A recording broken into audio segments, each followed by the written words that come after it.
Bueno, tengan cada uno de ustedes un buen día, doctora, compañeros. Este día hablaremos sobre las micosis sistémicas, de las cuales abordaremos tres temáticas: la blastomicosis, la paracoccidioidomicosis y vamos a hablar también sobre la coccidioidomicosis. En lo particular les hablaré sobre la blastomicosis. Soy Mauricio Ernesto Ramírez y empezaré hablando sobre la descripción de la gente. Tenemos que las micosis sistémicas causadas por el hongo dimorfo blastomicosis dermatitis. Este va a ser el hongo que lo causa. Este se adquiere por una inhalación y origina una infección primaria pulmonar que esta a menudo va a ser subclínica. La diseminación a piel, a huesos, genera lesiones granulomatosas crónicas que predominan en la cara o son diseminadas en sujetos con inmunodeficiencia. En el segundo apartado tenemos una línea de tiempo hablando sobre historia de la enfermedad. Tenemos que en 1894 el patólogo Gaspar Kirchgräber creyó encontrar un protozoario en una biopsia de un paciente con el diagnóstico de escrofurodermia de mano. Este más tarde lo describió como un parásito blastocimético y en 1901 Howard Taylor Richard él va a describir en 15 sujetos con odiomicosis, que él luego llama al hongo odiodermatitis. En 1934, Rudolf W. Benham aclaró la confusión entre los hongos levedoniformes que causaban estas micosis profundas y definió a la perfección la blastomicosis dermatitis. En 1992, Kauser y Gamper llevaron a cabo una revisión muy completa de lo que sería toda la enfermedad. Sobre epidemiología, esta no se conoce con exactitud, pues muchos casos son subclínicos. En 1978 se calcularon de 70 a 15 enfermos, de ellos 1.500 eran norteamericanos, con 200 casos nuevos cada año y 19 muertos, hasta 1986 que se registraron 90 casos en países africanos. Se desconoce que esta enfermedad es causada de los 2 meses a los 90 años de edad, con un predominio de los 30 a los 60 años en un 60%. Esta enfermedad afecta a personas de cualquier raza, estado socioeconómico. La enfermedad puede ser tanto rural como urbana. En muchos casos se observan que se da en personas que se dedican a la agricultura o a los cazadores. Se han dado epidemias en personas que están trabajando en una construcción o en una expedición. Predomina en Norteamérica y en la parte central de los Estados Unidos. Esta se extiende al sur de Canadá y se observa en los estados del medio oeste y del suroeste, excepto en Florida. También se observa en las cuencas del río Mississippi, Yoto, San Lorenzo, Missouri y en los lagos de Michigan. También en la ciudad de Kentucky, en la parte central de Carolina. Hablando sobre la distribución de esta enfermedad, esta es una enfermedad poco común. Esta aparece esporádicamente en zonas del centro, sudoeste de los Estados Unidos. También aparece en África, en el antiguo Sahara, Tanzania y Sudáfrica. También en India, Israel y Arabia Saudita. Es rara en niños y ataca con mayor frecuencia a hombres que a mujeres. La enfermedad es común en los perros, en gatos y en otros animales. El reservorio de la enfermedad. Su reservorio de este hongo va a ser la tierra húmeda, en particular en zonas boscosas que bordean canales con agua y sitios tranquilos, como terrazas techadas o cobertizos. El periodo tenemos que va a ser desde 1 a 3 semanas hasta 3 meses, en promedio 45 días. Tenemos el periodo en sí, la transmisibilidad, de cómo él se transmite. Se transmite por una inhalación de conoideos característicos. Estos pueden estar en el mojo o pueden estar creciendo de forma saprofílica en otros contenidos, por ejemplo el polvo, y ahí pueden ir cargadas estas esporas. No se transmite directamente de persona a persona o de los animales al hombre. Hablando de la susceptibilidad, es rara en niños y afecta con frecuencia a los hombres más que a las mujeres. Es probable que existan infecciones pulmonares asintomáticas, pero no se ha precisado su frecuencia. Hay datos de que la inmunidad mediada por células interviene en el control de la infección. La rareza de la enfermedad y de las infecciones adquiridas en el laboratorio sugiere que el hombre es relativamente resistente a la infección. Hablando sobre la patogenia,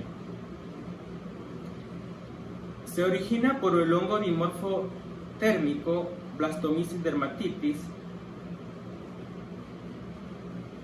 Su forma perfecta o telemórfica pertenece a Arthrodermataceae. En individuos inmunocompetentes, el hongo se adquiere por inhalación de los conidios. Estos conidios son fagocitados por macrófagos, lo cual, aunando a una acción de surfactante pulmonar, estos van a inhibir la transformación de la fase de linfa a levadura.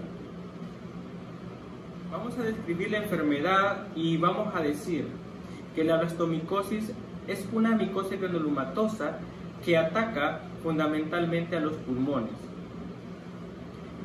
y también ataca a la piel. La forma pulmonar puede ser aguda o puede ser crónica. La infección aguda rara vez se identifica, pero comienza con fiebre, con tos y un infiltrado en los pulmones, que en la radiografía de tórax se logra ver. Esta fase aguda cede esporádicamente después de unas 3 semanas de la enfermedad. Durante este periodo de resolución de la neumonía o después de él, algunos pacientes muestran infección extrapulmonar. Es más común que el inicio sea indolente y evolucione a una forma crónica de enfermedad. La tos y los dolores en el tórax pueden ser mínimos o no pueden aparecer, de tal manera que cuando los pacientes dicen acudir al médico, la infección ya ha sido diseminada a otros sitios, en lo que son particularmente la piel y con menor frecuencia a los huesos, a la próstata o el epididio. Estas lesiones cutáneas comienzan en una forma de pápula eritematosa que se tornan verrugosas, enroscadas, ulceradas y se diseminan lentamente.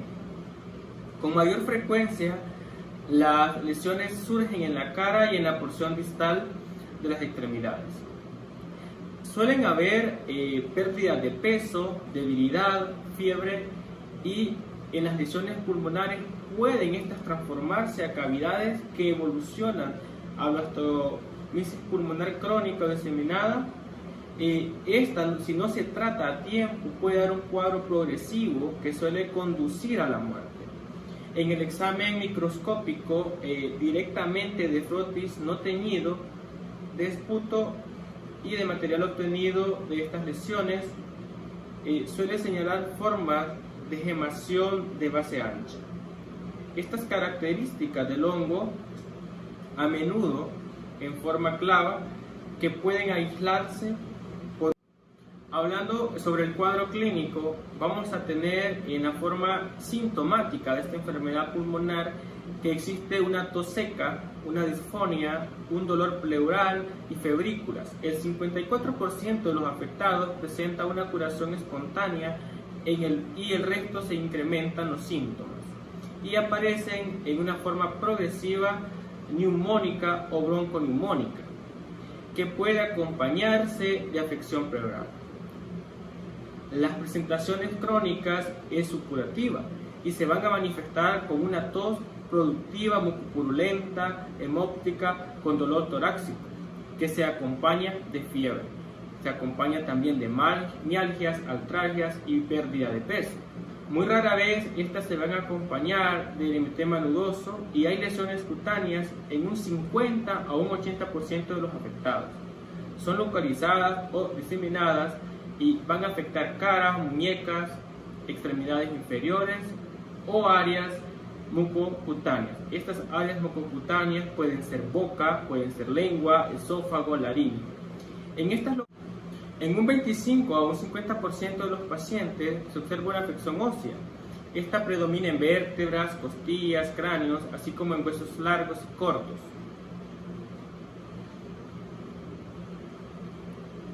La forma cutánea primaria causa un chancro ulcerado que por lo general está en la mano. Este se acompaña de tanto linfagitis como de adenopatía regional y se cura sola. En las modalidades secundarias no existe adenopatías. La diferenciación puede ser muy difícil. La presentación sistémica inicial por estas lesiones pulmonares puede haberse en una reactivación de formas subclínicas que a veces solo son evidentes por unos estudios de antígenos específicos.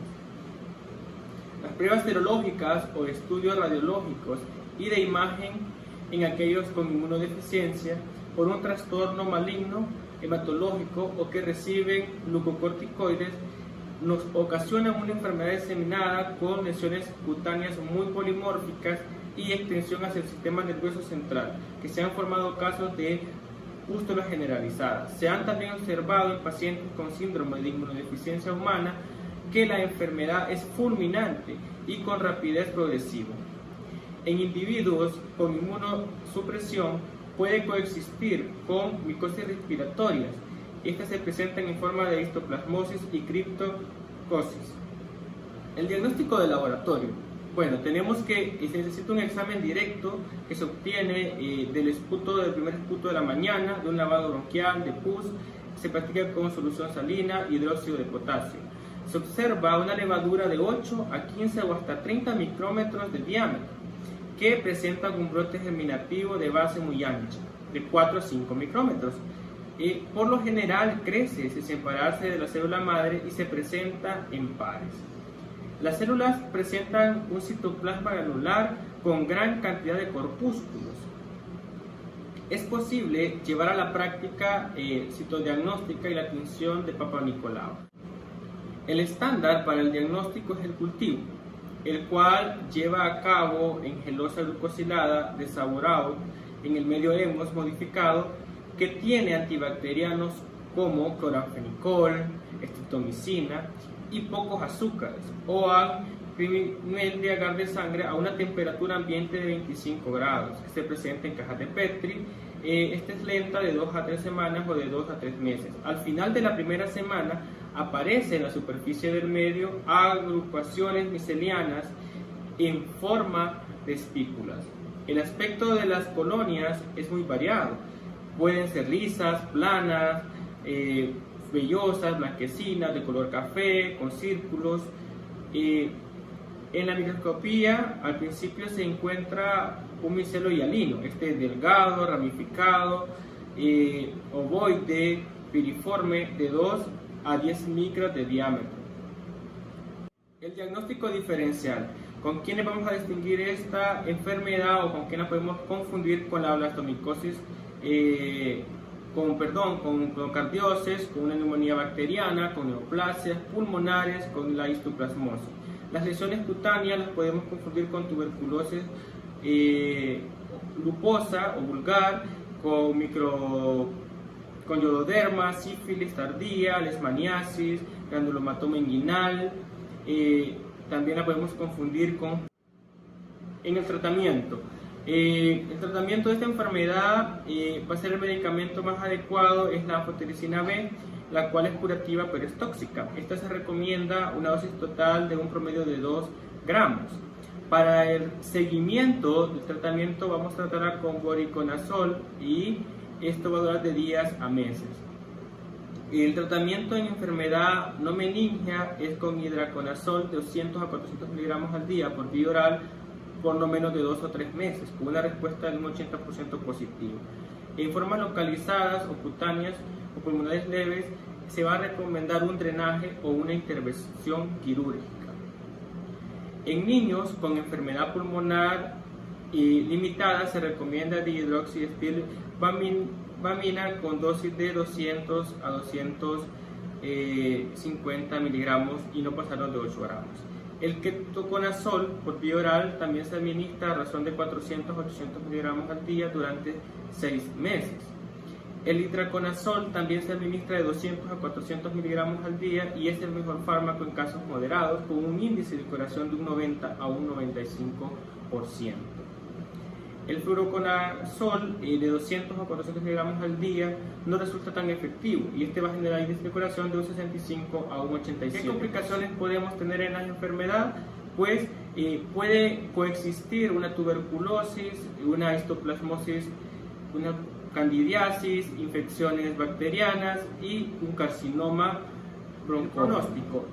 Sin tratamiento y en inmunodeficientes, la forma sistémica nos va a resultar tan fatal con un 92% y con unas 2 a 7 años. Medidas tenemos que se desconocen, unas medidas preventivas, las de control del paciente. Sí tenemos varias que vamos a mencionar. La notificación de esta enfermedad a las autoridades, pues por lo regular pues no está justificada, pero sí se tiene que hacer una notificación oficial de clase 5. Esto según el manual de enfermedades transmisibles. No es necesario el aislamiento, pero sí una desinfección recurrente del esputo, las secreciones y todos los artículos contaminados y una limpieza terminal. Tampoco es necesaria la cuarentena, la inmunización por los contactos tampoco es necesaria y hay una investigación de contactos o de fuentes infecciosas que tampoco es útil, salvo si la enfermedad afecta a grupos de personas. El tratamiento, pues sabíamos que es específico con itraconazol y es un medicamento preferido, pero está indicado la anfotericina B, que habíamos dicho que en los pacientes graves con lesiones cerebrales. Tenemos otras medidas en caso de epidemia que aquí no son aplicables, pues se trata de una enfermedad que es de forma esporádica. En las repercusiones, en el caso de los desastres, tampoco tenemos una medida. Tenemos unas medidas internacionales que tampoco hay una medida internacional por ser esporádica. Este ha sido el tema de la blastomicosis. Espero sirva para el proceso de aprendizaje académico. Buenas tardes, compañeros y doctora Leiva. A continuación expondremos lo que es la infección micótica llamada paracoccidioides, la cual es causada por el agente Paracoccidioides basilensis, el cual corresponde a ser un hongo dimorfo térmico, el cual es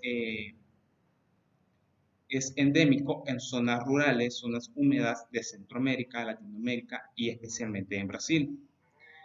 Tenemos como la historia de esta enfermedad o esta infección que en el año 1908, lo que es Adolfo Lux, en Brasil, describió el granuloma pseudococcidial en una enfermedad que fue vista en 2 pacientes, la cual consistía en la inflamación de los ganglios linfáticos y en lesiones a nivel de la boca.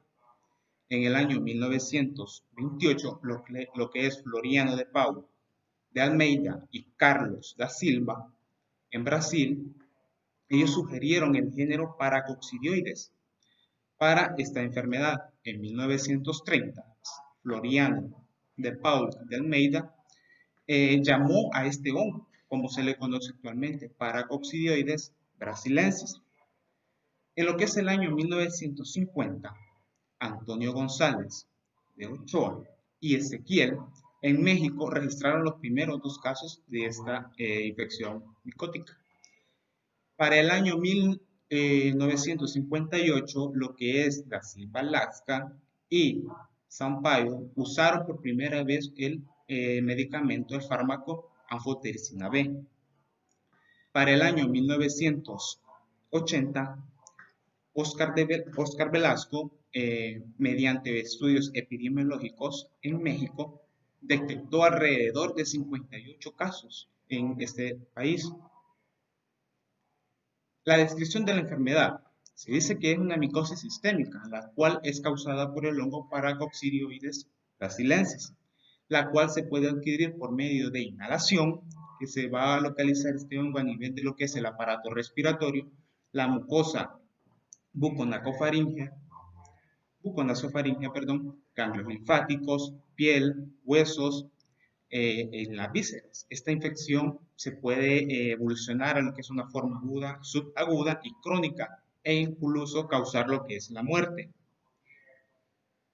Tenemos que la epidemiología de esta enfermedad es exclusiva de zonas endémicas, zonas húmedas de Latinoamérica, Brasil, especialmente en Brasil, donde se calcula alrededor de 10 millones de personas que han tenido exposición a este hongo.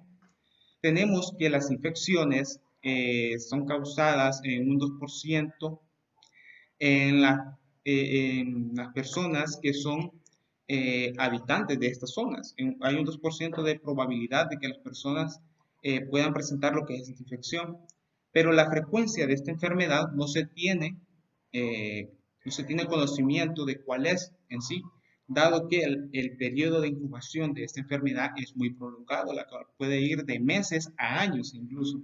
Entonces, por ende, no podemos tener lo que es una frecuencia de infección contabilizada, una frecuencia de infección ya definitiva. Tenemos que alrededor del 50% de los habitantes de las zonas endémicas han tenido lo que es exposición a este hongo y un 30% se va a presentar de una forma asintomática. Puede ser que ellos tengan el hongo en su aparato respiratorio, en sus cosas, pero ellos no van a presentar lo que son síntomas. Tenemos que alrededor de los 5% son niños afectados antes de los 12 años. Esta infección afecta igual a ambos sexos, pero en estudios epidemiológicos realizados en estos países y en estas zonas endémicas se dice que con mayor frecuencia se da en lo que son el hombre, en el sexo masculino. Ellos tienen, digamos, una mayor predominancia para padecer dicha enfermedad. La distribución. En Brasil se tiene que es ocupa el primer lugar de casos registrados de paracoccidioidomicosis. Este presenta alrededor de lo que son 5.000 casos. Entonces tenemos que estos casos se dan en zonas como San Pablo, Río de Janeiro, y también hay zonas endémicas de Colombia, Venezuela, el noroeste de Argentina. También tenemos países centroamericanos como lo es Honduras, Costa Rica, El Salvador, Guatemala. También países vecinos de Brasil como el Ecuador, Uruguay y Paraguay.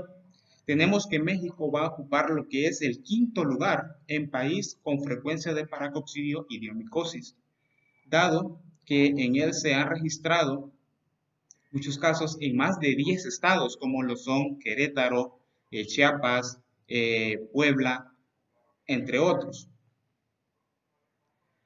A continuación presentamos lo que es un reservorio. El reservorio es probablemente el polvo, la tierra. Este hongo se encuentra en la tierra. Por eso se dice que son en zonas endémicas, zonas húmedas, donde lo podemos encontrar. El periodo de incubación es muy variable. Puede ir de meses a años incluso.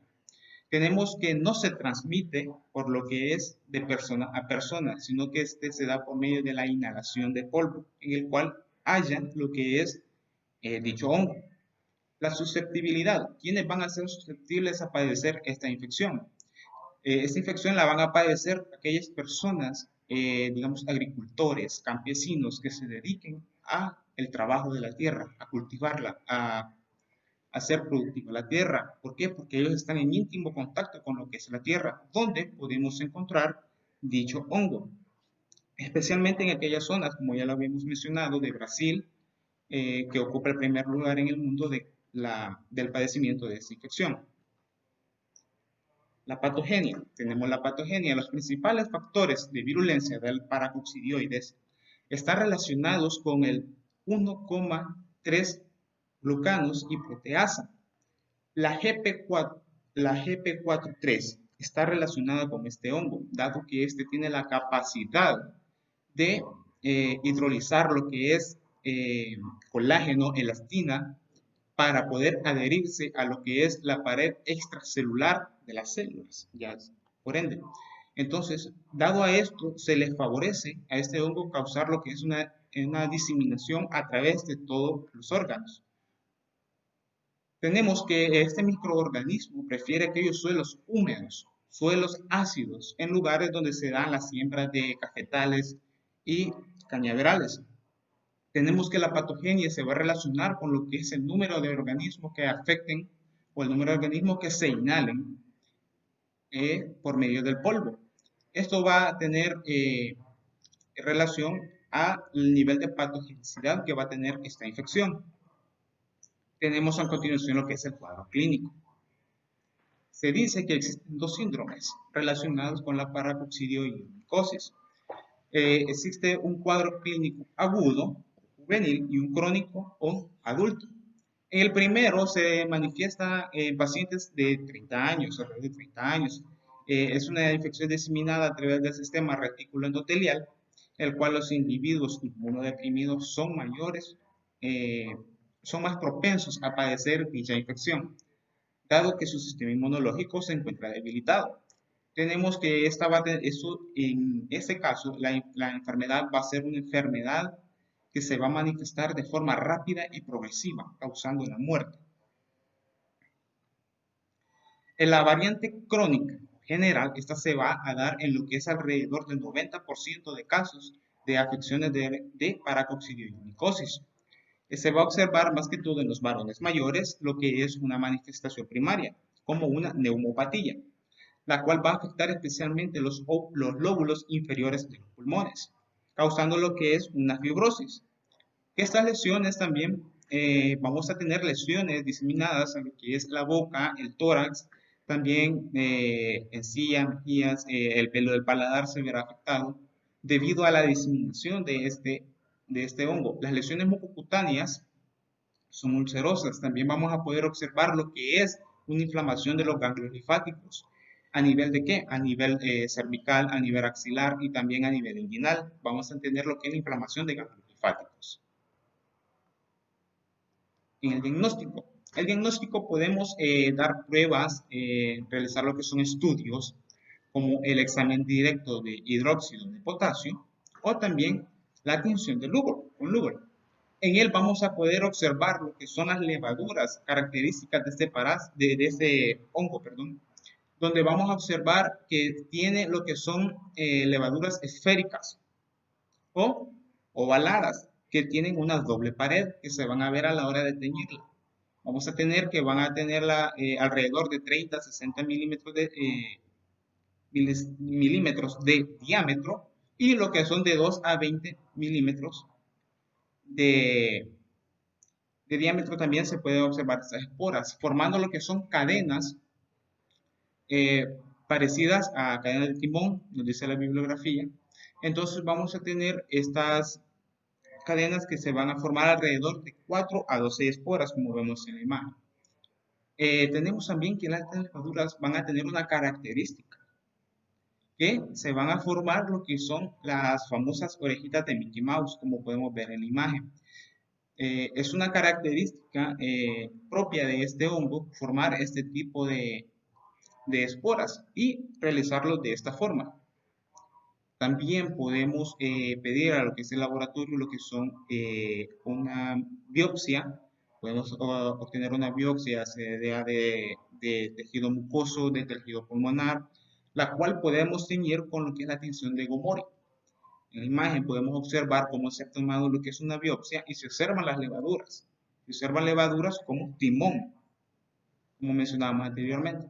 También podemos pedir lo que son una radiografía de tórax y una ecografía abdominal para ver si hay una diseminación de lo que es las infecciones de dicho hongo. Para poder observar nosotros si hay afectación de otros órganos, ya sea el pulmón, ya sea el hígado, entre otros. El diagnóstico diferencial. Tenemos que tener mucho cuidado a la hora de atender a algún paciente en el cual nosotros sospechemos de que padece de esta infección, dado que presenta afecciones como típicamente lo va a mostrar lo que es una tuberculosis pulmonar, debido a la afección, a la fibrosis que causa este hongo a nivel de los lóbulos inferiores del pulmón. Y en una radiografía de tórax podemos confundirla con lo que es una tuberculosis pulmonar. También tenemos que este parásito, este hongo, va a generar lo que son lesiones cutáneo-mucosas. Entonces, estas lesiones las podemos confundir ¿con qué? Con las lesiones causadas por el parásito de la leishmaniasis. Entonces, hay que tener mucho cuidado a la hora de identificar este tipo de lesiones. También se presentan lesiones a nivel de la boca, a nivel de la lengua, del velo del paladar, las cuales nosotros las podemos confundir con lo que es el cuadro clínico de sífilis. Hay que tener mucho cuidado y realizar lo que son los diversos estudios, realizar lo que son biopsias y las diferentes tinciones para poder identificar este hongo y por ende dar un buen cuadro clínico. En el tratamiento, tenemos que se van a tratar las dos síndromes que anteriormente se mencionaron, que son el síndrome crónico, variante en el adulto, o el síndrome agudo o juvenil. En el crónico se utiliza lo que es intraconazol de 100 a 200 miligramos al día por 6 a 12 meses. También podemos utilizar lo que es el vareniclosol de 200 miligramos cada 12 horas por el mismo tiempo, de 6 a 12 meses. También tenemos que se puede utilizar el trimethoprim sulfamethoxazol, el cual se puede utilizar de 160 o 800 miligramos 2 veces al día por el mismo periodo. Cambiando el periodo de 12 a 36 días. Sería de 12 a 36 meses. Entonces, también tenemos que se puede utilizar el pasaconazol, que es otro medicamento que se utiliza de 300 miligramos al día de cada 6 a 12 meses. En la variante aguda o variante juvenil, podemos utilizar de primera línea lo que es anfotericina B, hasta que observemos una mejora en el paciente. Dado que hemos administrado lo que es anfotericina B durante 12 semanas, podemos darle otro fármaco como es el intraconazol, pero en una dosis de 200 miligramos 2 veces al día, luego de haber administrado anfotericina B durante 12 semanas. Entre las complicaciones de esta infección micótica, vamos a tener que la enfermedad de Addison se va a dar en un 3% de las infecciones registradas. Esta infección se va a hacer más propensa, se va a complicar más en aquellos pacientes que son fumadores, dado que ellos tienen ya tienen lesión, ya sus pulmones están lesionados, que sus pulmones no funcionan de la misma forma. Y como veíamos anteriormente, este hongo va a tener una diseminación a nivel pulmonar, por ende se les va a hacer una complicación mucho más grave y el cuadro clínico de ellos será complicado. También podemos observar lo que son infecciones bacterianas, dado a las lesiones mucocutáneas que presenta esta infección, debido a que hay una exposición de la piel. También vamos a observar lo que es una estenosis por fibrosis en lo que es la boca, la laringe y los pulmones. Por ende, hay que tener especialmente cuidado con dichos pacientes. En el pronóstico tenemos que las formas subclínicas de esta infección puede ser benigna. Podemos tener que hay pacientes que no presenten síntomas, que no vayan a presentar ninguna de estas infecciones que anteriormente se mencionaron. Y también tenemos que en casos de que haya una aparición de una infección cutánea, al tratarse de una forma correcta, al dar lo que es el tratamiento oportuno a esta manifestación clínica, vamos a observar lo que es una mejora rápida del paciente. Vamos a tener que el paciente va a mejorar y sus probabilidades de mejorar por esta infección serán muy buenas. Y esa sería mi participación. Muchas gracias. Continuando con el tema de la micosis sistémica, yo les hablaré sobre la coccidioidomicosis. Como primer punto tendremos la descripción del agente. La coccidioidomicosis, también conocida de manera generalizada como la fiebre del valle, se origina por el hongo coccidioides, que es un hongo dimorfo y que vive en la tierra. El análisis genético ha identificado la existencia de dos especies, la Coccidioides ignitis y la Coccidioides posadaci, que son casi idénticos en lo que respecta a la enfermedad clínica que originan, así como los datos de las pruebas habituales de laboratorio.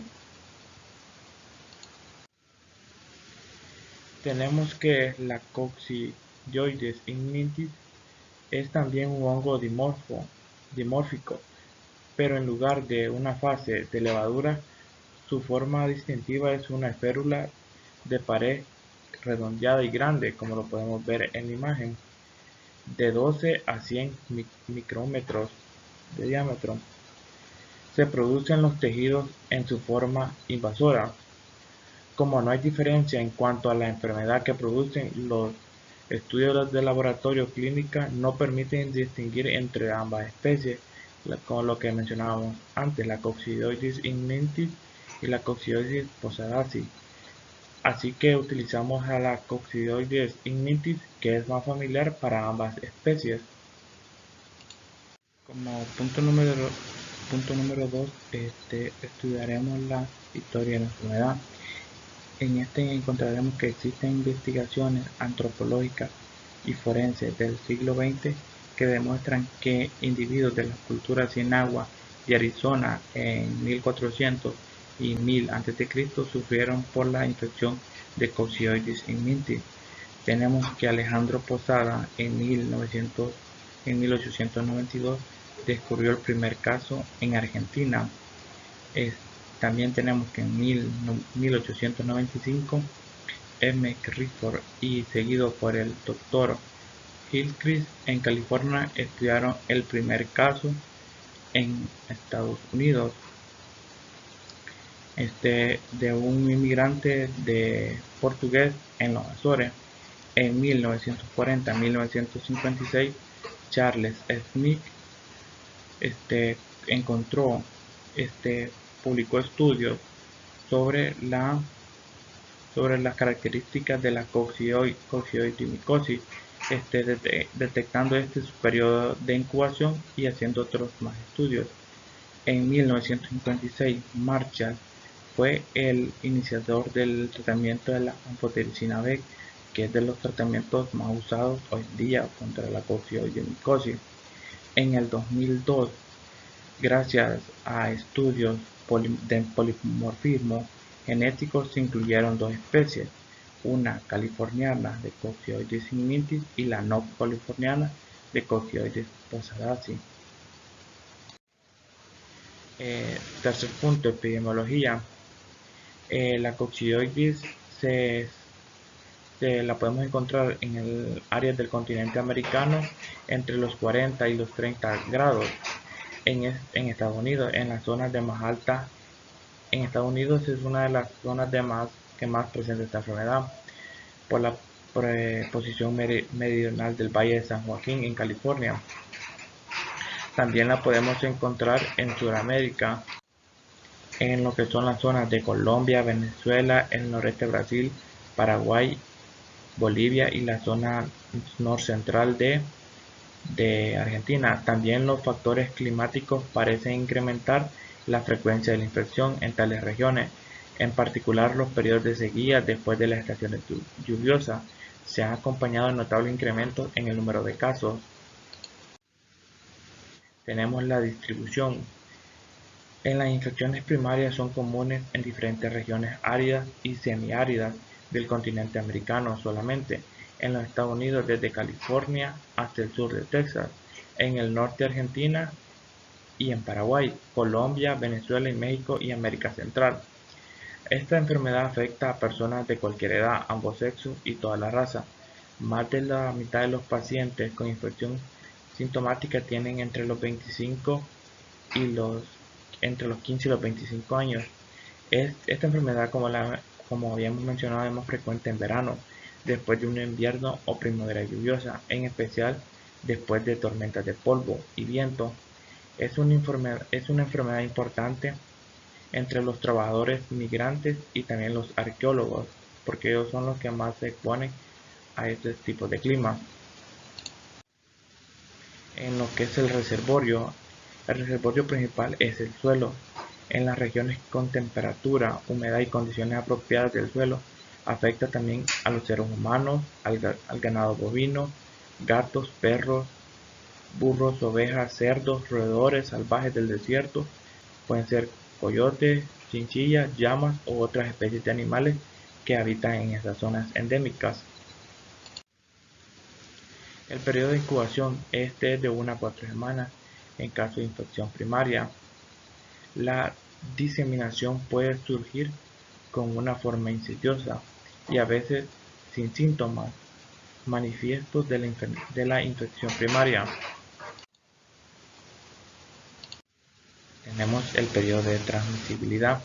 Este no se transmite directamente de una persona a otra o de los animales a los humanos. Podemos encontrar al Coccidioides segmentis, lo podemos encontrar en los vendajes de yeso o en los apósitos de las vendas.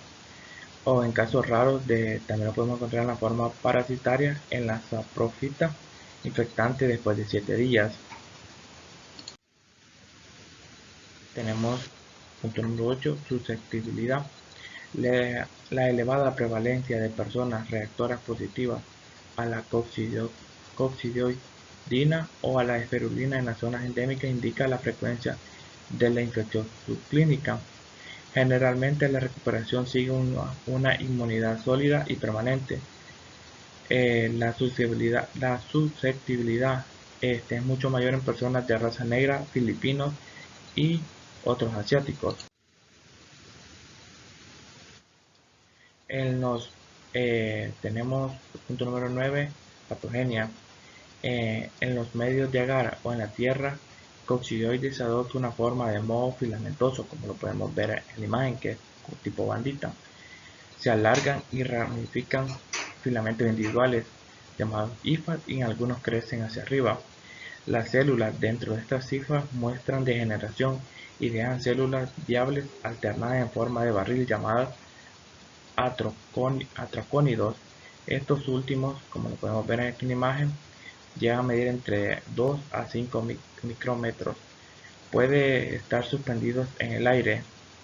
Estos pequeños, también el tamaño de estos permite evadir las defensas mecánicas iniciales de la mucosa y llegar a los alveolos en los que comienza la infección hospedadora no inmune.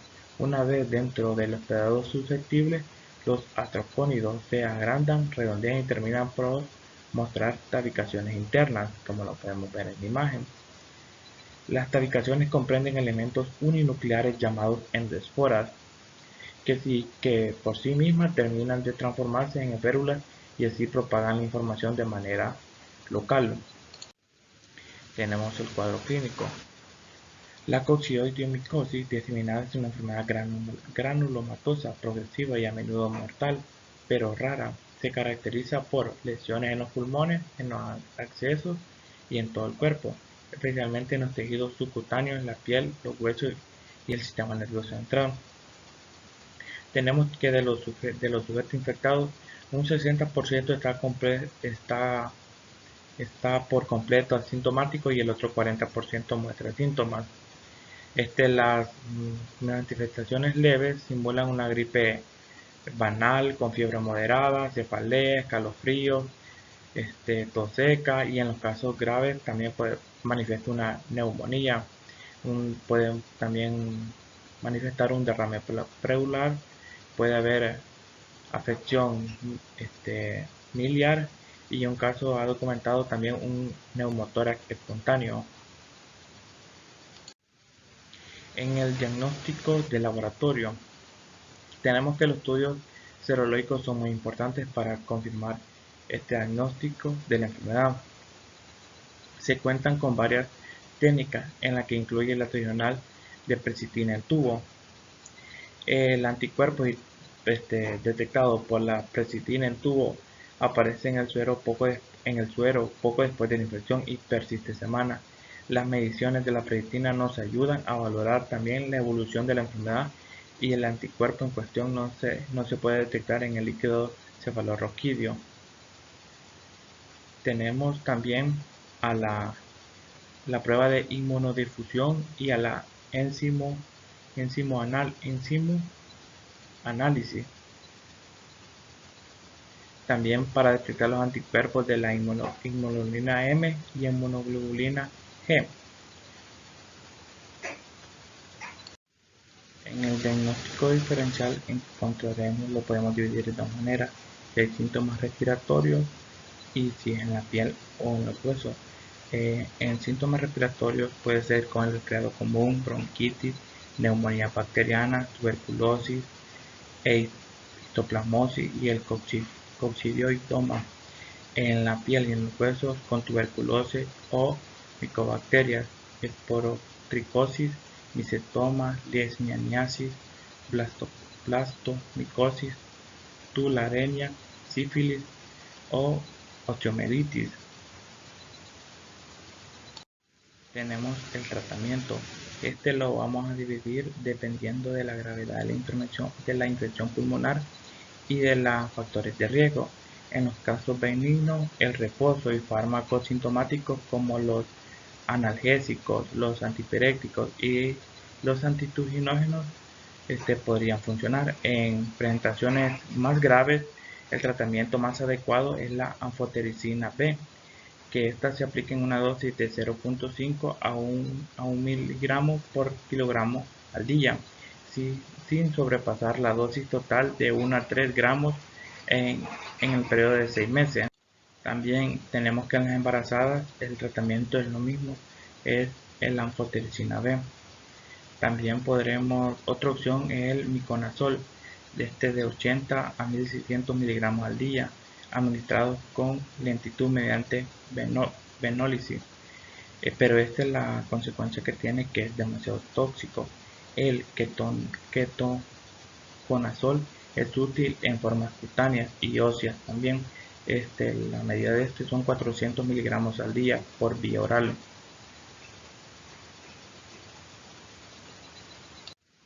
Tenemos las complicaciones.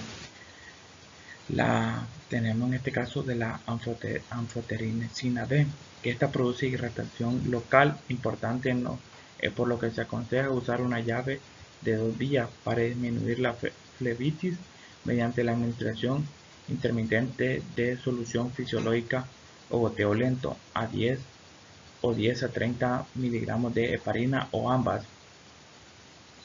Esta con frecuencia presenta efectos colaterales agudos como cefalea, escalofríos, anorexia, náusea, vómito y fiebre, y crónicos también, como es la nefrotoxicidad.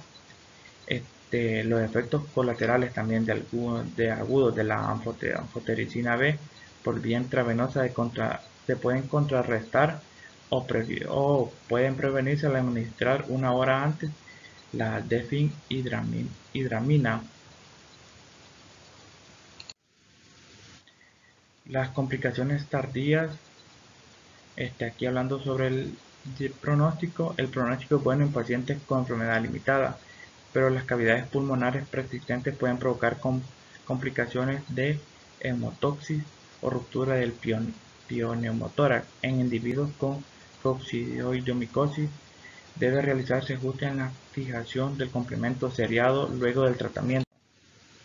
Tenemos la prevención y control. En las medidas preventivas tenemos disminuir el número de viajeros a zonas endémicas. En este caso serían los que estarían más en riesgo, serían los militares que viajan a otros países, los agricultores y también los arqueólogos. También controlar el polvo para pavimentar las carreteras, plantar el césped o reforestar sería una medida. También una de las más importantes sería que se ha demostrado que también se puede utilizar como arma química, así que los países tienen mucho cuidado cuando se trata sobre estos temas. Muchas gracias.